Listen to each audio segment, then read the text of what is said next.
Bonjour à tous, on se retrouve pour une nouvelle position ici de finale avec le trait pour les blancs de finale, mais malgré tout évidemment une combinaison peut-être avec les blancs au trait, 5 pions et la dame contre 6 pions pour les noirs, donc un pion de moins pour les blancs. Alors les finales de dames sont un peu particulières, hein. On peut avoir un pion de retard et avoir quand même une meilleure position si jamais on a un pion passé, bien sûr, hein. Ou alors, si chacun a un pion passé, celui qui a l'avantage, c'est celui qui a le pion passé le plus avancé. La dame va pouvoir aider beaucoup plus facilement le pion à aller à dame. Si jamais il y a un pion passé, pour l'instant il n'y en a pas. Par contre, il y a un pion candidat. Un pion candidat, donc c'est un pion qui n'a pas d'opposant, il n'y a pas de pion devant lui.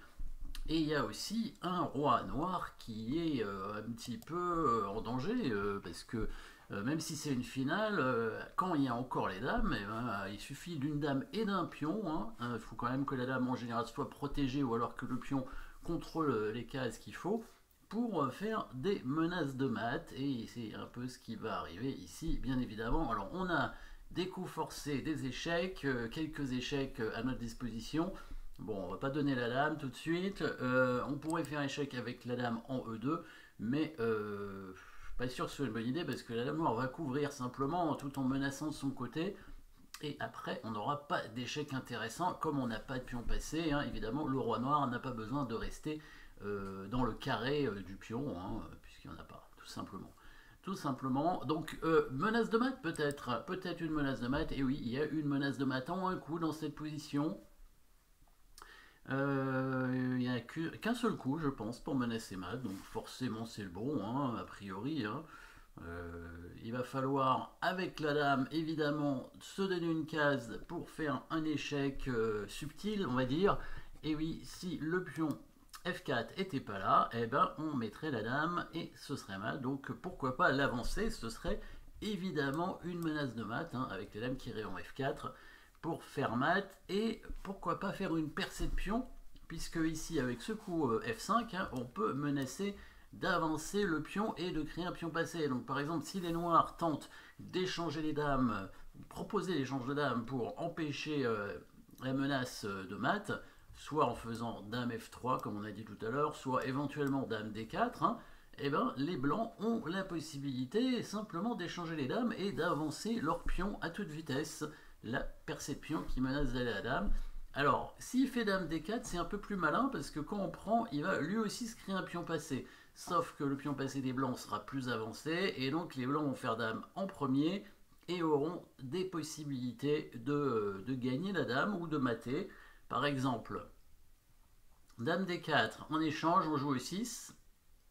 On joue E6 ou alors on prend le pion en G6. C'est bien aussi, à mon avis, c'est pas mal de prendre en G6 pour pouvoir aller à dame plus rapidement.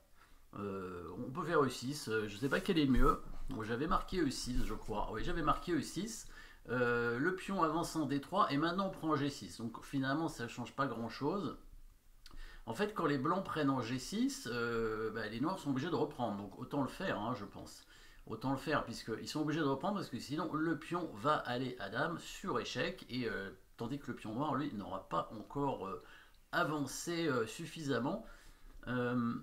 Donc, quand les blancs prennent en G6, les noirs reprennent, on pousse en E6, il pousse en D3, de toute façon il n'est plus dans le carré, il est obligé d'avancer son pion à dame, on pousse en E7, D2, dame, D1 dame, et là on va gagner la dame avec dame prend G6 échec, et sur roi F3 dame prend H5, hein, c'est une enfilade. Donc F5, si jamais il met la dame en D4, on prend, et ici on peut prendre en G6, hein. On peut faire E6 aussi, hein, mais autant faire ça. Voilà, il reprend, parce que sinon on va faire dame sur échec, hein, évidemment, hein. On fait dame avant les noirs, hein. Les blancs font dame avant les noirs et vont faire dame sur échec, évidemment. Donc ici, s'ils poussent, hein, hop. Alors le mieux, c'est quand même d'avancer, hein, pour faire dame tout de suite. On peut aussi prendre le pion. Ah oui, parce qu'on va mater en F4, oui, c'est encore mieux. Voilà, on laisse les noirs faire dame, mais on a le mat qu'on a menacé dès le début, hein, avec une nouvelle dame cette fois. Donc ça veut dire que les noirs vont être obligés de prendre, évidemment. Et dans ces cas-là, on pousse le pion. et on fait dame, bien sûr. S'il fait pas dame, on va l'arrêter assez facilement, hein, cette dame. Et s'il fait dame, eh ben on va la gagner cette dame. Ah ben on peut même le mater. Alors on pouvait gagner la dame en fait, parce que c'était pas la peine d'aller plus loin dans l'analyse au départ. On voit dame prend G6, il est obligé d'aller en F3, on fait dame prend H5, on gagne la dame évidemment. C'est pas la peine d'aller plus loin dans l'analyse. Après, si on cherche la petite bête, évidemment, on peut le mater, bien sûr, avec dame E4, il est obligé d'aller en G5, et on refait mat avec dame F4, le fameux mat du début. Le problème, c'est que sur le coup F5, il va prendre avec le roi, et là, il n'y a pas de mat, puisque si on fait dame F4, il va s'enfuir lâchement, évidemment, en E6, et il n'y aura pas de mat, encore une fois, si on fait échec, il s'enfuit à nouveau en D7, et là, la partie continue, mais elle est mal engagée pour les blancs, parce qu'on a donné 2 pions. Donc il va falloir trouver un bon coup s'il prend avec le roi. Et vous avez sûrement trouvé ce bon coup, évidemment, on va remenacer. Alors c'est pas une menace de mat, pas tout à fait, c'est simplement une menace d'aller à dame, tout simplement, la percée de pion. La percée de pion, mais il y a aussi un autre thème dans cette position, c'est le blocage. Alors ici, avec le coup F5, on a la percée de pion, mais on a le dégagement d'espace, puisque avec le pion qui avance, on permet à la dame d'aller sur la case en F4. Quand il va prendre le pion, le coup, ça va être aussi une percée de pion, et plus un dégagement d'espace, par contre un blocage, parce que le pion ne pourra pas être pris, et vous avez vu, vous avez bien compris que évidemment ce sera la poussée du pion en E6. Pourquoi le pion ne peut pas être pris? Parce que déjà il ne peut pas être pris par le roi, parce qu'il est protégé, et s'il prend du pion ou de la dame, et on retrouve le schéma de mat avec la dame en F4, le fameux mat, et un pion, comme je disais, il faut que la dame soit protégée par le pion blanc, sinon pas de mat possible. Donc la dame toute seule fait rarement mat, elle a toujours besoin d'au moins un pion pour l'aider. Donc le pion qui avance en E6 c'est imprenable, et ce pion va continuer à avancer évidemment. On reprend F5, E6, voilà. Le pion est imprenable, et la menace, c'est pas de faire dame F4, parce que sinon le roi peut prendre le pion maintenant, mais c'est d'avancer le pion tout simplement. Et oui, et de l'amener à dame. Et là, il n'y a pas grand chose à faire pour empêcher le pion d'aller à dame. Il n'y a même pas d'échec pour les noirs. Les noirs qui pourraient. Qu'est-ce qu'ils pourraient faire? Ils pourraient tenter de faire des échecs en poussant le pion, mais ça ira pas loin en fait.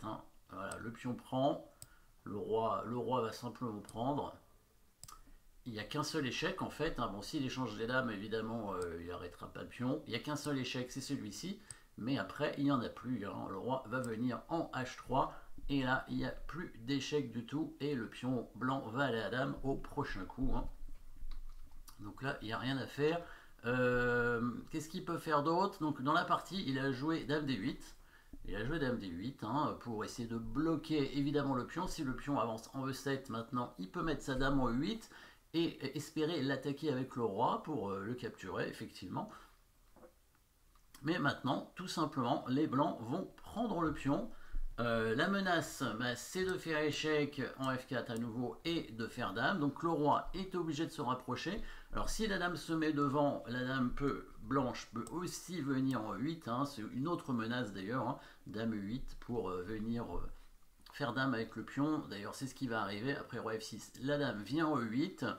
Et les noirs n'ont qu'un seul échec, ils le font, c'est un échec de constellation. Il vient ici, le roi monte et les noirs abandonnent parce que le pion blanc va à dame au prochain coup sur échec. Donc il n'y a aucune façon pour les noirs de faire quoi que ce soit maintenant, puisque ils n'ont pas d'échec à leur disposition, sinon ils perdent leur dame et ils n'ont pas. Mais menace de mat sert à rien, puisque de toute façon les blancs font dame sur échec.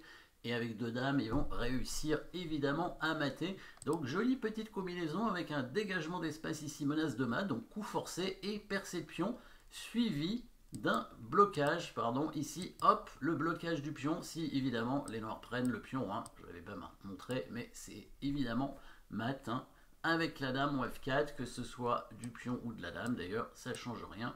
La dame vient en F4, voilà, c'est le blocage de la case en E6 qui permet de mater. Jolie petite finale avec finale de dame un peu particulière, mais souvent il peut y avoir encore une fois des attaques simplement avec la dame et un pion. Merci d'avoir suivi cette position et à très bientôt.